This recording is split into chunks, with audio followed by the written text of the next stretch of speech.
Welcome to Closer to Venus. I'm Johnny Burke. Today's guest is Richard D. Lewis. He is a journalist, a U.S. Air Force veteran, and author of the Paranormal Christian books, which align supernatural phenomena with the biblical worldview. Today, we will be talking about encounters with angels, ghosts, and other beings. Richard, welcome to the show. Thanks, John. It's great to be here. Thanks for having me. How did your journey of exploring the metaphysical world start? Well, for me, it started with a voice, an intuition, a feeling, a knowing inside. When I was a little kid, this voice would tell me things. It actually saved my life because I was abducted as a child. When I was taken, this voice actually told me at the right moment how to escape my captors. This is something I get into in my first book, The Paranormal Christian, Book 1. So I've always had this presence, this knowing, and I didn't have to go to church to find out about God because I already had this voice that was speaking with me. Speaking of intuitive experiences, sometimes it does start with a voice. Did you ever have any episodes when you were young where you were able to talk to spirits or anything unusual? Well, so I've always been active with prayer and going to church as a young child. I began to formulate an understanding of what it was that I was experiencing and things like that. It was more like a one-way experience where I'm being guided, but nothing like spirits coming up to me. Now, later on, I had much more profound experiences. For example, loved ones that have passed on speaking to me, and that's come in later years, but not in my childhood. Not in the childhood, okay. And speaking of those experiences, the Paranormal Christian books, they do include encounters with angels. Oh, definitely. That was a huge thing that really pulled me into this concept was the triple number phenomena. I'm sure many of your listeners have experienced this, or number sequencing where you see like 111 or 1111, 444, things like that. This started way back in my childhood, and I knew that something profound was happening, along with things like finding pennies, and just you get the sense that there's something bigger than you operating, and you want to know what it is. I'd be doing my homework or something, and I would get a feeling, and I would look up, and it would be 333, and then I would go back to whatever I was doing and watching some TV or something, and I'd get that feeling again and look up, and it's 444. I would talk to my mom about it. She was a Christian mystic, and she was open-minded about these things, but most people just thought it was a coincidence or whatever. So a little bit later in life, I looked it up, and I found out that this was actually a common experience, and the more I got into that, the more I studied it, and I did start having these profound experiences. I actually went to Doreen Virtue's angel therapy practitioner certification program in the early 2000s, and I went to something that we called Angel Camp, where we actually learned how to do angel readings, and that we would actually see these beings that are working with people. I don't find that it's anything that's not already revealed in the Christian faith. What I'm trying to do with the Paranormal Christian is to be able to bridge the gap between the strange, the unusual, the paranormal, and correlate it to what we see revealed in the faith as what is said in the Bible. What prompted you to go to this angel camp? I felt like something was calling to me, and I wanted to find out, what am I supposed to do? Being saved from the abduction experience right there let me know that I was here for a reason. And I think a lot of people are waking up to this knowledge that there's meaning behind life. What I'm trying to do with my work through the Paranormal Christian series is reach out to people and let them know that there is a purpose and a plan behind it all. So that was just part of the exploration. So these beings were calling out to me, grabbing my attention through the triple numbers, through messages in television, billboards, things like that. I wanted to get to know them a little bit better and just go as close as I can. And I did. I had many profound experiences. I saw guardian beings. I saw hawkman spirits. I've seen bird people that you read about in almost all of the native traditions. I've seen ghosts and, of course, angels, guardian angels. I feel like I've almost been to the other side and back. I haven't had a near-death experience or anything like that, but have had after-death communications. And it's wild, and I'm honored to just be a part of it. Can you walk us through some of your experiences? Let's start with the angels first. What did they look like? What were the communications? Most of the contact that you'll have with an angel will be with your own guardian angels. In the New Age line of thinking, they pretty much call them guides, and it's basically the same thing. Angels are a common experience across all cultures and religions and time, and they're here for us. They don't really try to get credit and stuff for what they do. They do it quietly. Most people don't even know that they're doing what they do and aren't even aware. But you'll get like an intuition, you'll get a knowing, you'll get a gentle nudge. That'll be from your angels. When I see an angel, in the least profound way would be like I'll see a spark over somebody's shoulder. This will happen quite often when someone is talking to me and they're really connecting with me. Something a little more profound is happening in this exchange rather than just a surface conversation. That's the most common way. You can hear a voice, you can feel something. I've even felt something brush my face, like a gentle stroke of a wing across my face or my leg. I've even felt an index finger poking me in my forehead. And I've had angels keep me from being late for an appointment or late from work. I'm oversleeping and there's a shaking and it wakes me up and there's nobody there, Well, there is somebody there. It's just not a physical person. A lot of people see them as beings of light. And that makes perfect sense because they are celestial beings. They're spiritual beings. I just spoke with someone not more than 3 or 4 days ago. Her name is Lucy Brand. She was telling me about some of her experiences, and she's clairvoyant as well as clairaudient, and she actually saw Archangel Michael and Archangel Raphael, and apparently they did have wings. Is that common? Yes, angels have been depicted with wings as long as people have been drawing them and describing them. And, there's different theories on this. What is the aura that you see, even in the paintings of the saints, paintings of Jesus, the Virgin Mary, and so you see halos, and that's kind of like the aura. Did you ever see one? And if you did they have wings or did they just look like normal human beings? When I see an angel, it's not like a photograph. It's more of an impression.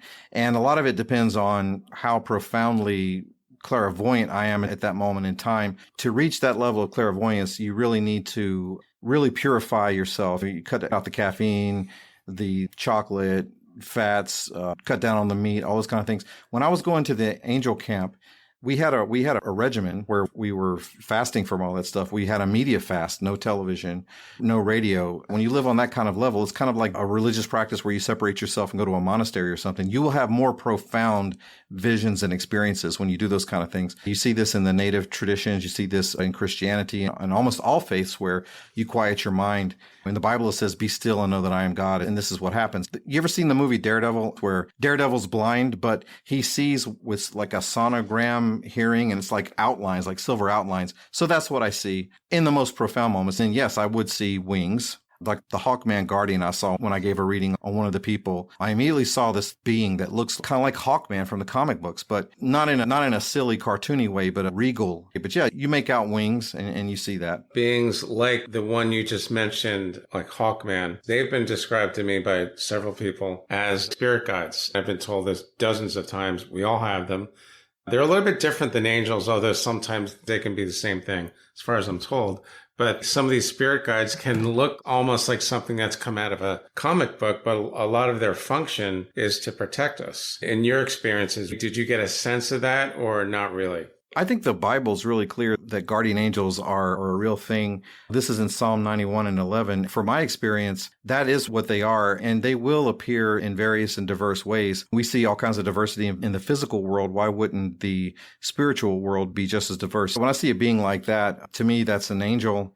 And it's a guardian angel. It's a guardian spirit. In fact, it was in between me and this lady that I was reading for in such a way that it imposed itself, like it was protecting her. Not protecting her from me, but it was letting me know basically, hey, I'm here. You got to get through me to get to her. It was this sense I had from the presence of this being. I experienced similar entities years ago when I would be in between sleep and being awake, like after physical therapy, laying on the table and getting my knee iced. And I would see this Birdman appearing over my face. It was really unsettling. Spirits will do that. And then sometimes that tends to be more of a spooky experience. So then you got to wonder what you're seeing. And this is why we're told in 1 John 4:1-6 to test the spirits, because you really don't always know what it is that you're dealing with. I believe that these beings can modify how they appear to us too. So I don't think they necessarily hold one form. Another thing that keeps coming up when we talk about angels and guides is that they're here to help us, but they are not here to interfere with our soul contract that you make in between incarnations and come down here. No matter how good or how bad it is, the spirit guides or angels, whatever you want to call them, they're here to help us, but they're also not to interfere with our path. What are your thoughts and your experience? Well, they definitely won't interfere with your free will choices. They want the best for you, but they're not going to stop you necessarily from doing something bad or whatever else. That's on you. They'll try to get you to do the right thing. I would say that there are extreme cases where an angel would intervene. If you were about to experience a premature death and it really wasn't your time in the soul contract, an angel could intervene, could, I believe, possess you. Full possession is very rare, but it can happen, and it can happen with an angel, though temporary. Take the wheel, like say you passed out while you were driving and you were about to go off an embankment, an angel could actually grab the wheel through your body just long enough to get you back on track. I've heard episodes of that as well, which I think is really cool. Angels are one of my favorite topics because a lot of people that come onto the show, they talk about angels. They talk about spirit guides and soul contracts and all that other good stuff. It's very compelling. It's in the Bible, but it's also in all the other religions and cultures around the world. And so the weight of evidence is quite clear. It is. If there's one thing I've been told over and over is that every single one of us has spirit guides. It's usually more than one. And they can come in and out of your life based on your development. Even though I've never experienced it, it seems to me pretty easy to understand. Here's a quote from your book: "A mystical exploration of paranormal phenomena through the lens of the Bible." We know that the paranormal and the Bible are not things that are known to coexist. What prompted you to look at this phenomena through the lens of the Bible? Well, for me, they do coexist. If you look at the Bible, it's a paranormal revelation from cover to cover. That's the thing that I'm trying to get across to people. Paranormal simply means supernatural. So if you accept the witness of the Bible, you have to accept the supernatural, i.e. the paranormal. You're talking about angels, and in Psalm 91, it talks about guardian angels. In Matthew 18:10, it talks about guardian angels. All around the globe, people have an understanding of angels. There are strange things afoot, ghosts, after-death communications. People are experiencing things, and so we have to be able to give them answers. And I found that people weren't always getting those answers from the church. It's not that these answers conflict with the revelation that's given to us through the scriptures and through our faith. It's just people aren't really peering deeply enough to see that it's there. Let's bring the paranormal back into the light where it belongs. Okay. Now, you mentioned after-death communications. Can you give us an example of an event that you felt or saw or otherwise experienced? Well, this definitely gives a lot of comfort to people who've lost loved ones. There does seem to be a measure of provision where I would say that the divine God allows this to happen. What I've found is that when a loved one passes over, they have some time before they cross over to basically say goodbye. And that's a very common experience. Anyone you talk to will tell you about dreams that they've had with a parent that's passed on, or God forbid, a child. They'll experience it usually in a dream. They don't usually say very much. Spirits aren't very talkative. They might say a word or two, but usually they just bless you with their presence. And you felt what your mother's spirit feels like, and you know that's who that is. Close relatives like my father and my mother, I've definitely experienced them. I had this really profound dream with my mom just a few years ago. I talk about this in the Paranormal Christian book too, where she came to me in my dreams. We had a few words, and it was great to be reunited with my mom again. And I hugged my mom. And the next morning on the way to work, I was thinking about this. Got in right behind a person that had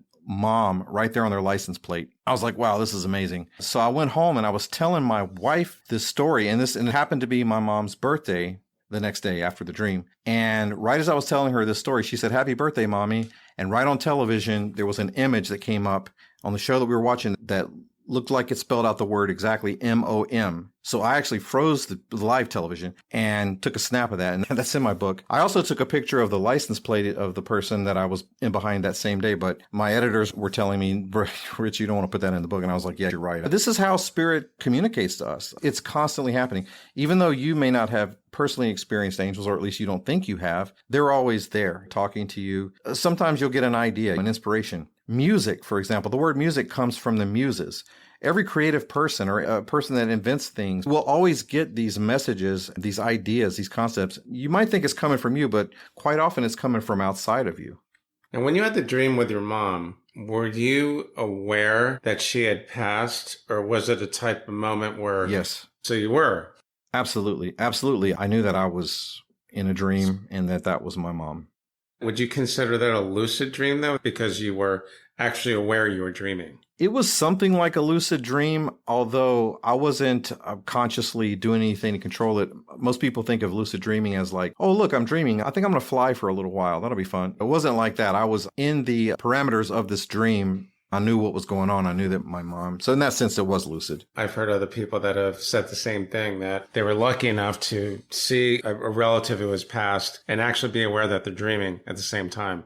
When we talk about the church and faith communities, there's not a whole lot of discussion about after-death communication or reincarnation for that matter. Why do you suppose that is? Well, after-death communication is one of those topics where they don't get into it very much because there's not a lot of information on it, and out of a preponderance of caution, the church will often remain silent on something. I mentioned earlier about discerning spirits, 1 John 1-6. How can you test the spirits if you don't interact with them? So to me, that implies there would be some interaction. The key, I think, is that you don't know who you're interacting with all the time. But the church doesn't expressly say that there isn't a provision where you couldn't have an experience with your departed loved one. In my own life and in so many people I've interviewed, this is such a common thing that it just happens. And everybody talks about it. You hear people talking about, I saw my dad at the foot of my bed, or my mom came to me in a dream. I've had it happen not just in dreams. I've had it during waking moments. It's not something that happens every day, but I've had my mom appear to me at other times.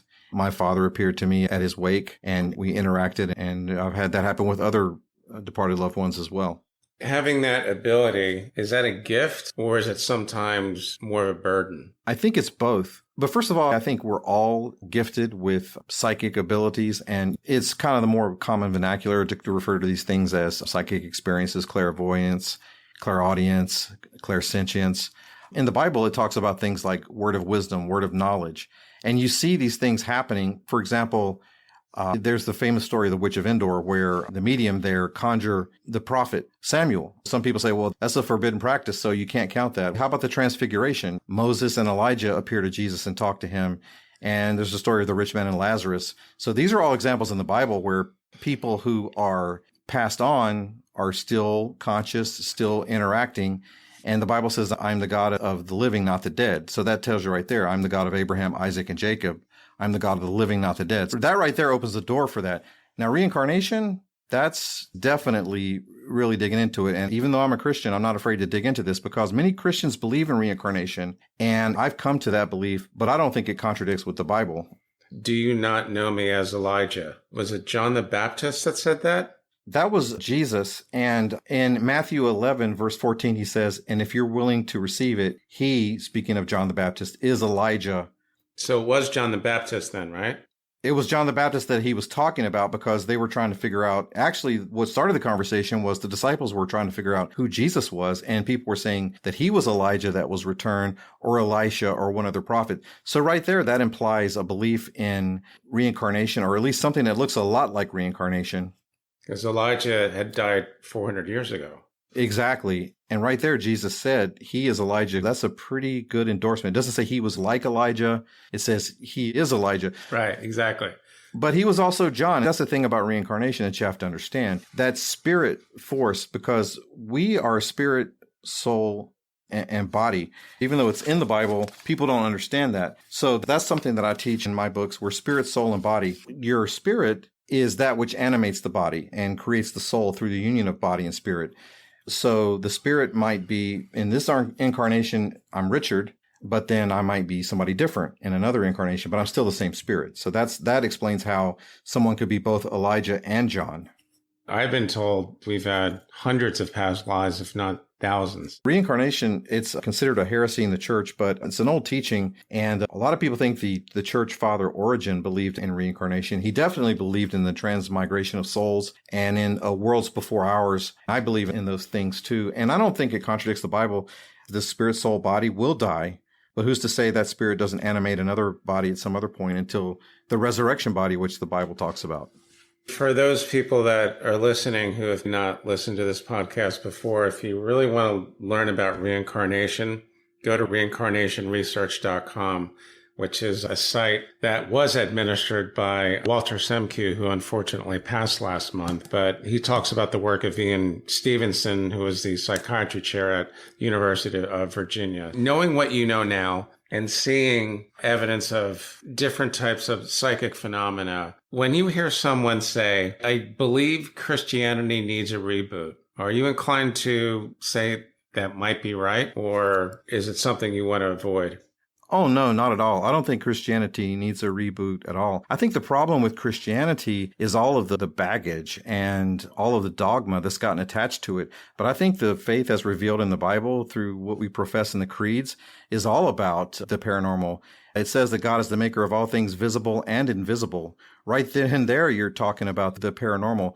The problems with the church are things that people have done, because we all have free will choices. And through those free will choices, we can bring a lot of suffering to ourselves and to others.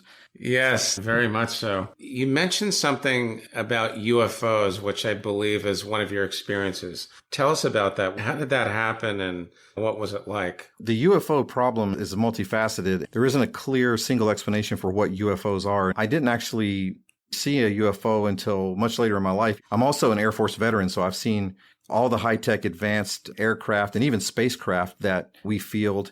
And there's a lot of things that are unknown. Ben Rich of Skunkworks said that there were things that were 50 years ahead of anything we've seen.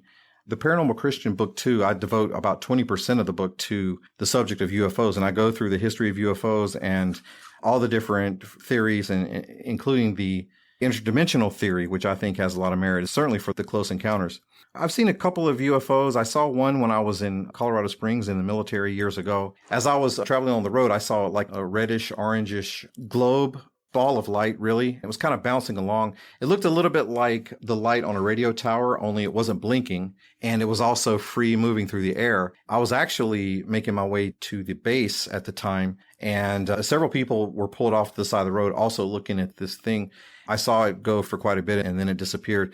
I came home that night and I went to the news, and I was trying to find all my local news channels to see if there was any reports, and I didn't get anything. I actually called NORAD. I was just an airman at the time, and some public affairs NCO got on the phone with me and basically gave me the talking points. The Air Force doesn't acknowledge this and that and everything. So that was one. I also had a sighting in Borrego Springs in 2016. I went there for a sky watching visit with my son. You can actually see the Milky Way galaxy. You can see Andromeda galaxy, things like that.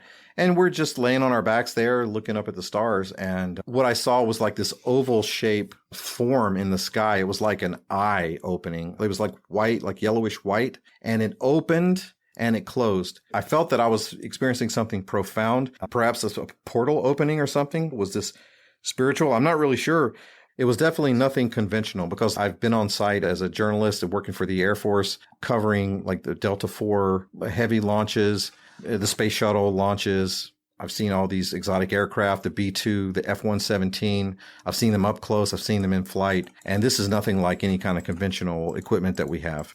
Your book series, The Paranormal Christian, has plenty of experiences, yours and experiences of others as well, which covers quite a bit of ground. Sounds good. I think you're going to get a lot of curious people who, once they see those two words commingle, paranormal and Christian, they're going to think, what is this? I have to check this out. Richard, thanks for coming on to the show. How can our listeners learn more about you online? My website, which is richarddlewisauthor.com. And you can find my books on Amazon, BarnesandNoble.com, and all the common places where you find books.